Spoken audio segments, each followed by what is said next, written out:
Hi, welcome to another episode of the Naina Redhu experience. Today I am answering 5 questions from my weekly AMA that I do on Mondays on my Instagram. My Instagram handle is Naina. The first question I got was, how do I make a shift from freelancing to professional when it comes to photography? This confused me a little because I've been freelancing for 16 years. I'm a professional photographer. I think they were confused between hobby photography versus professional photography. In fact, during my research, whenever someone used to ask me previously, oh, you're a freelancer, does that mean you work for free?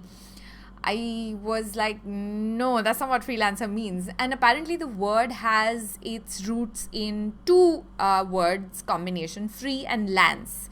These were medieval mercenaries who were hired. So freelancers. So we're like warriors. We're fighters. That's what I always think of. I mean, a freelancer is not unprofessional. A freelancer is not someone who works for free. A freelancer is not a hobbyist. A freelancer is a professional. A professional doesn't necessarily have to be a freelancer. A professional could be an employee of an organization or self-employed or a solo entrepreneur like me. I am a freelancer. If you want to move from being a hobby photographer to a professional photographer, start charging. That is literally the simplest answer. It's hard if you've never charged, but that is the only way for you to call yourself a professional anything. Otherwise, you're a hobbyist, you're an amateur, which is also fine. You could have a day job which you pursue as a professional, and then you could be a hobbyist on the side, and you don't have to necessarily turn everything into a monetized activity. Okay. Question number 2. The new Instagram algorithm has turned organic reach into a trickle. Is there a way to get around it? This is a pain point for everybody, especially people who have been using Instagram to help support their business, to help support their careers, not necessarily influencer marketing. Not just people who call themselves influencers, but Instagram is a channel that is important for a lot of brands, whether you're a big brand, a small business, a solo entrepreneur, a freelancer, photographer, fashion designer, go on. My answer to this question that I typed out to them was, when they said, is there a way to get around it? There is no way to get around it until you are the CEO of Instagram. Instagram will do whatever it needs to do to stay profitable. Instagram is a business and you are their product. If your business strategy is to rely only on Instagram or any other social media channel, there's going to be nothing but disappointment in your future. I always tell people to think about their goals. #goal kya hai? Go from there. What is reach and why do you care? I'm not asking this as a rhetorical question. Genuinely, what does reach mean to you? Forget what the platform defines it as. What is reach for you? For your work, for you to say that, yes, I have, is it paid clients? Is it people who come and like your Instagram photos? Is it traffic to your website? Is it page views? What is reach for you and why is it important? Why do you care so much about it? Once you define those things, I think you'll be able to dig out and figure out what it is that you actually want. What is your goal here? You want to reach more people? Who are those people? Paid clients or blog visitors? YouTube subscribers or YouTube viewers? Or people who watch your YouTube channel and then subscribe to your blog and then eventually hire you for consulting? That's how it works for me. Are you looking for Instagram followers? Why? Establish answers to these questions and you are more likely to figure out what works for you. So organic reach on Instagram, all the 3 words. What is your goal here? What is the definition here and why? And how is it relevant to you and your brand? Long term or short term? Okay. Next question. Can you please suggest how to get students for my podcast workshop? My answer, you could advertise. Paid ads are an option on pretty much all social media channels. You could build your workshop brand in the long run. You could figure out a sales funnel, etc. The approach would be similar to any brand wanting to get paying clients or customers. whether you want more students for your workshop, whether you want more clients, buyers, collectors for your art, whether you want to build your blog brand, whether you want to get more clients who hire you as a photographer, the basic fundamental approaches of marketing remain the same. You have to start with good quality work. You have to be professional. You have to constantly deliver. You have to be on your toes. You have to shoot. You have to edit. You have to share. This applies to everything. When you are making, if your own podcast channel is successful, and how do you define that success? These are the things that you need to show. And then there are people who need to think that this is of value. There is an audience for everything. There is a market for everything. There are people who are going to find value in what you have to say and what you have to share from your experiences. That is how you will get students. For specific business advice related to your brand, customized advice, I am available for hire for consulting sessions. Business consulting sessions are available to buy on my website. I will look at your business, I will analyze it, I will look at your Instagram page, and I will give you advice that is relevant to you. So I can answer most questions relatively in a short format on my Instagram stories and even on YouTube, but I'm not able to give generic advice to everybody that applies to everything. It doesn't apply to everyone. It doesn't work like that. I wish it did. Life would be a lot easier for all of us, but that's not how life works. And for business advice, you need to pay me and hire me. Okay, next question. IGTV or YouTube? Which one is the future of video content? Here was my answer.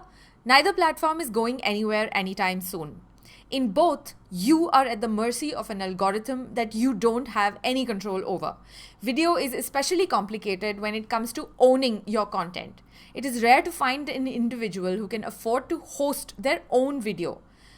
YouTube and IGTV are both video distribution and hosting platforms, and they rule the roost. YouTube more than IGTV, I would say currently, and I do not see that equation changing.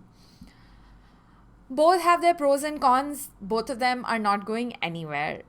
In terms of what the future is, while obviously I can't predict what the future is, if I could, the world would have beaten down a path to my door. Both are relevant. You can see and decide what works best for you and your strategy, whether it is content or you're trying to sell something. We're all trying to sell something. If you feel that the YouTube format works for you, that's great. I would suggest then you could also put the same video on your IGTV. I have tried this in the past where, for example, right now I'm shooting in a landscape format. And then I also can put another phone on the side, which is in a vertical format, and that goes on to IGTV. You can try that approach. I personally prefer to have my channels separate at this point. I have considered IGTV, but I don't see how it is going to add any value to what I do. I might change that, especially with my workshops and my education and consulting side of business. And I will probably experiment and see if it works. Right now, what IGTV does is that when you add it on your Instagram, it eats up more real estate. So when someone comes to my handle page for the first time, right now, because there are no story highlights and there is no IGTV video views, you can see at least two rows of my work, whether it is my art or my photography. And that is primarily what I do. So I want people to see that when they come to my Instagram, for example. The moment I add an IGTV, they can only see the top 3. By that regard, you could also actually cut down on the length of your bio. Like, you shouldn't have all the lines full. If I removed that and I just had Naina, artist, and a link to my website, I would have more real estate in terms of showing them the images. So these are considerations which you need to make for your brand at the end of the day. I don't think in terms of video content, both these platforms are going anywhere. All right. Next question. How can one find the audience for art? Or does the audience find the creator or artist? I will first tell you what my answer to them was. It depends on how one defines audience. I know everyone hates it when I say it depends, but it is true. How do you define audience? Is this audience going to admire my art from a distance? Or is this audience going to pay for and purchase my art? Or is this audience going to like the photos of my art that I post on Instagram? In all this, however, the bare minimum an artist must do: make art, document art, show art. By documenting art, I mean you can document the process behind the scenes, step 1, step 2, 20 steps, 5 steps, till how the final piece was made. And you must show the art, whether it is online or offline. You can do still photos, you can make video clips, you can do slow motion, you can do boomerang. There's so many ways of showcasing art. Wear it everywhere. If one doesn't show it, there will be no audience. Whether you want them to like your work, whether you want them to share your work, whether you want them to buy your work, you have to show it. If they can't see it, they can't buy it. I have also read somewhere that the exposure that someone needs to see your product or art or brand at least 8 times before they can come to a point where they will buy something. So that is the reason why you see so many of us constantly creating content, putting it online, creating art, showcasing behind the scenes.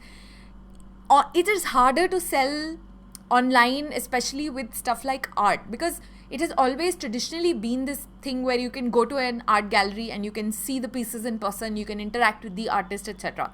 Moving that from offline to online, the energy changes, your presence changes. How are you going to translate that? It's not about bombarding people who are looking at your art with all kinds of content, but it is showing it to them in a way that they could probably relate to better. So the audience will find yourself and you will also find the audience. It is always a long-term strategy. It's not like you suddenly decide to become an artist, suddenly decide to make an Instagram page, and suddenly you have 5 million followers and your art is sold out and you're having art shows all over the world. That is not how it works. It takes years of creating and building art, a brand, if you want to use that word. It takes years for you to discover your own style and then to consistently create art in that style. And then, along the way, people have followed you along. And so, for example, my brooches or my mini pieces of art or even my larger art have been purchased by people who've been following my journey for a while. So it's not like these people just pop up one day and they're like, oh, that looks pretty, I'm going to buy it. That's not how it works. Art is not an essential item in the sense of, if you have to get crude with it. I think art is essential. I think we all need joy and color. But to survive in Maslow's hierarchy of needs, it's not like a priority. So you have to think of all these factors when you're thinking of these things. It's not just about how do I find my target audience? Who is my target audience? Like build a persona, brand persona, sell. Take a deep breath. Go back to thinking, goal kya hai? Right. This was another episode of my podcast. Thank you for listening to the Naina Redhu experience. If you have questions, you can always come to my Mondays AMA that I do on my Instagram stories. My handle again is NAINA on Instagram. Thanks for listening. And if you're on YouTube, thanks for watching. Bye.